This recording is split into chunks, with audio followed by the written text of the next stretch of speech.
जिसकी वजह से देश को टैक्स मिलता है, देश की योजनाएं बनती हैं, गरीब का कल्याण होता है। बरसों से ये मांग रही है कि 5 लाख रुपए तक की आय को इनकम टैक्स से मुक्त घोषित किया जाए।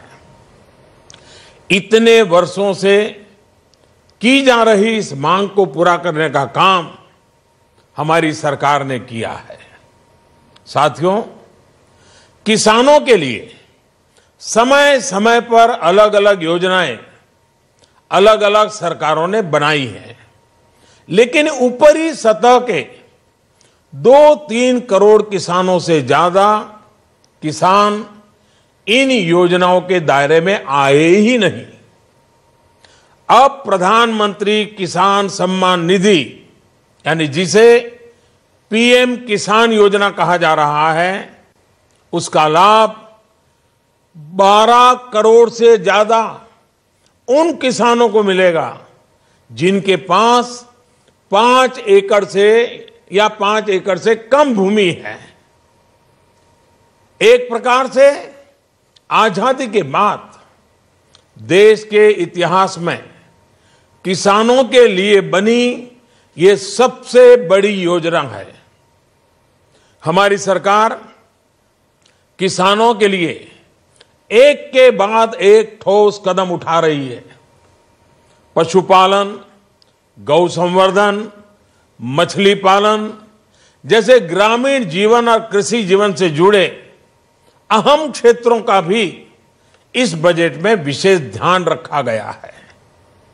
राष्ट्रीय कामधेनु आयोग और मछली पालन का अलग डिपार्टमेंट करोड़ों किसानों को अपनी आजीविका बढ़ाने में मदद करेगा, मछुआरों की मदद करेगा। हमारा ये पूरा प्रयास है कि किसान को सशक्त करके उसे वो साधन दें, संसाधन दें, जिससे वो अपनी आय दोगुनी कर सके। आज के निर्णयों से इस मिशन को और तेजी मिलेगी। साथियों, आज भारत में अनेक क्षेत्रों में विकास हो रहा है। नए नए प्रकार के क्षेत्रों में, नए नए विस्तारों में, नए नए प्रकार की योजनाओं में प्रगति हो रही है और इन क्षेत्रों में काम करने वाले लोगों की संख्या भी निरंतर बढ़ती जा रही है।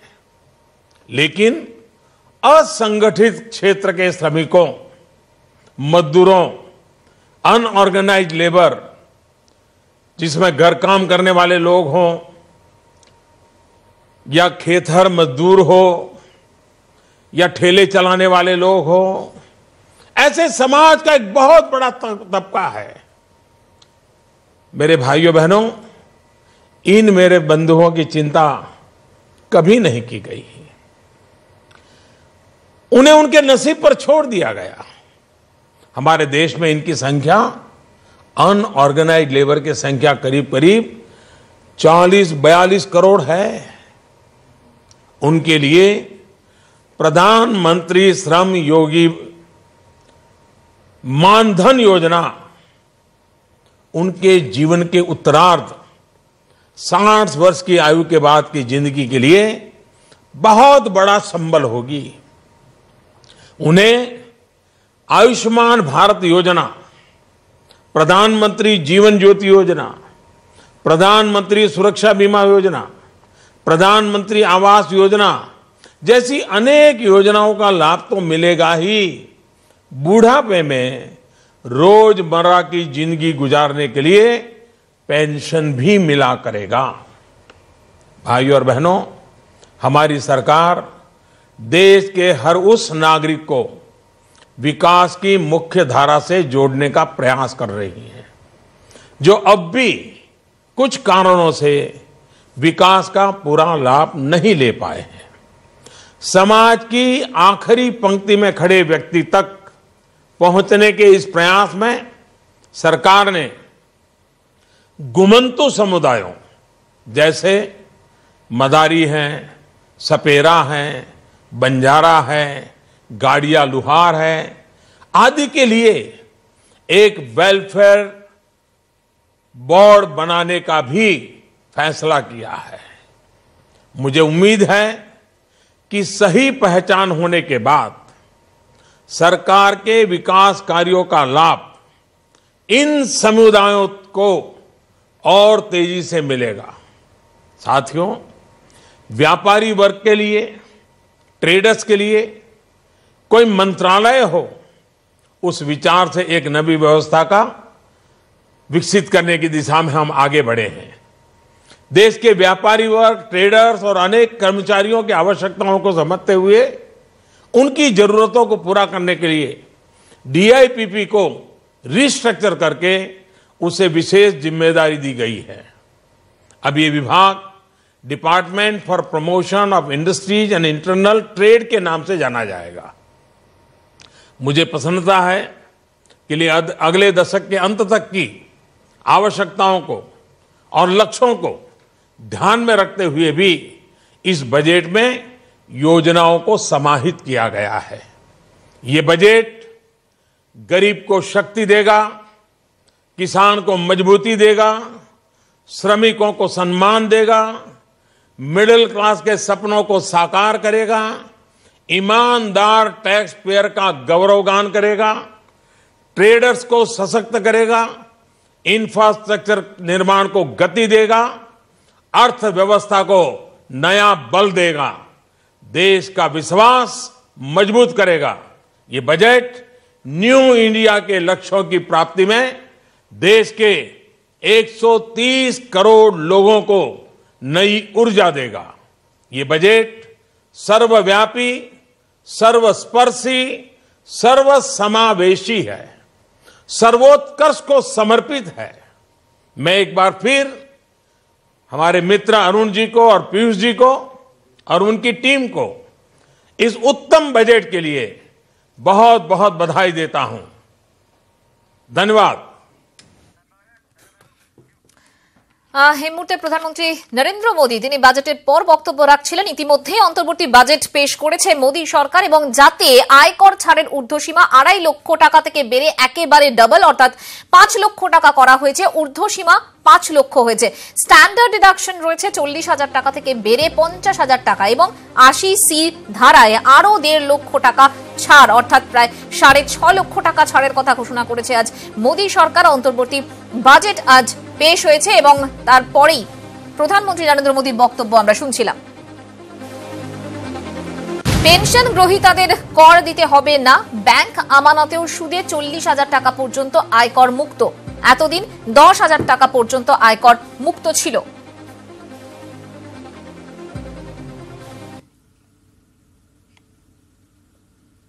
ছোট কৃষকদের জন্য প্রধানমন্ত্রী কিষাণ সম্মান নিধি প্রকল্প বছরে 6,000 টাকা করে পাবেন কৃষকরা। সরাসরি কৃষকদের অ্যাকাউন্টে ঢুকবে এই টাকা। 2018 পয়লা ডিসেম্বর থেকে এই সুবিধা মিলবে। গ্র্যাচুইটির ঊর্ধ্বসীমা 10 লক্ষ থেকে বাড়িয়ে 30 লক্ষ করা হয়েছে। ইএসআই এর পরিমাণ 15,000 থেকে বাড়িয়ে হয়েছে 21,000 টাকা।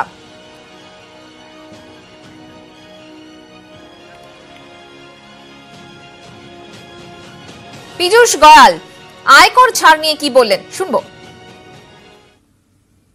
Individual taxpayers having taxable annual income up to rupees 5 lakhs will get full tax rebate.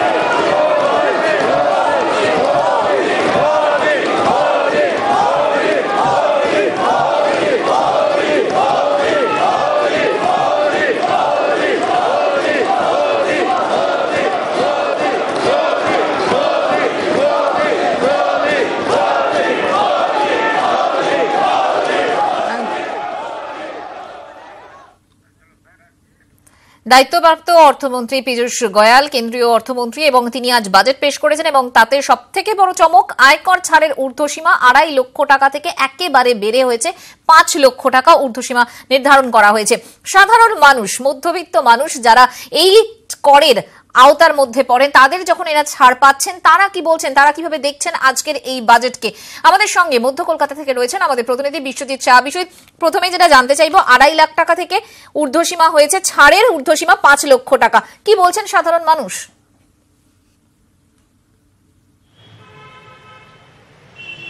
দেখো, 5 লক্ষ এবং সব সেভিংস সহ 6.5 লক্ষ আমরা এখন রয়েছি যে ডালহৌসি পাড়া, এবং এই ডালহৌসি সরকারি অফিস পাড়া বলা যায়।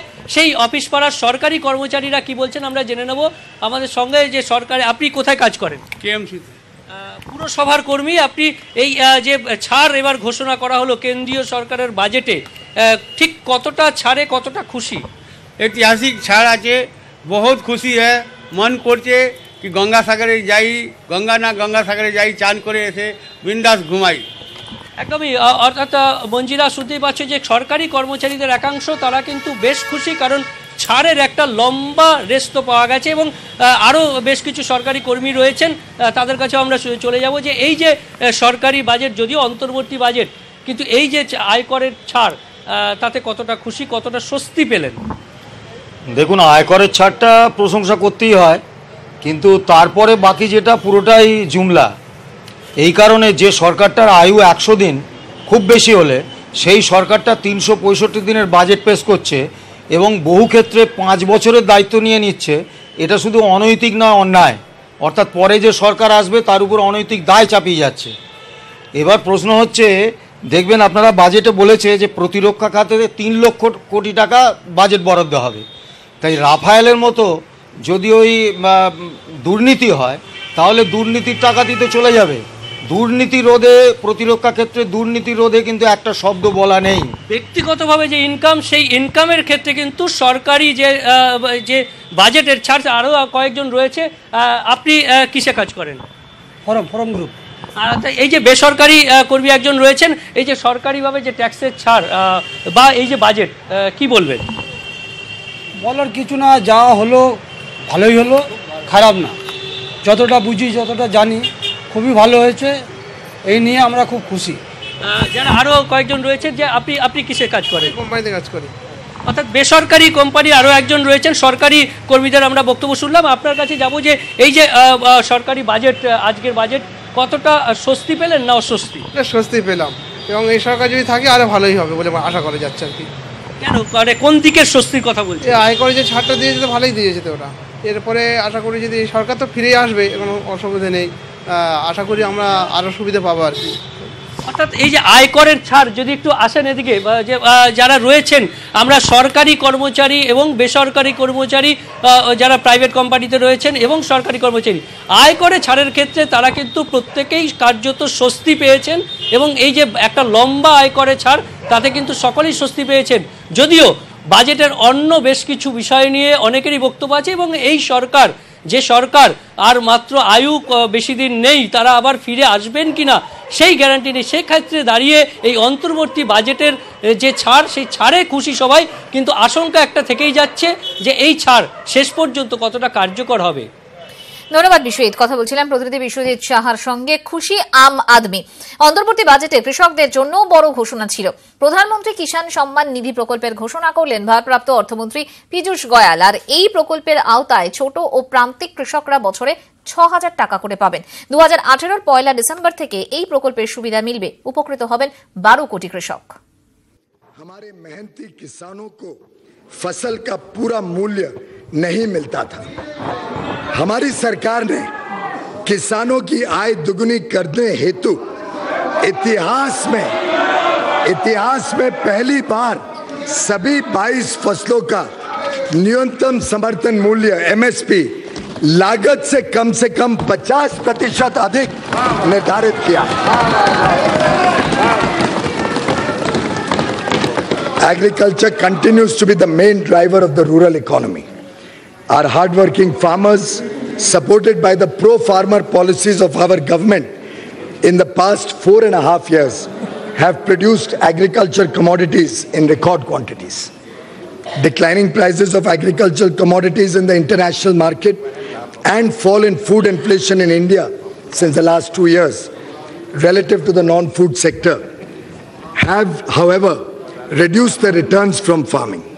Small and fragmented landholding on account of repeated divisions has also contributed in decline in the income of the farmer family.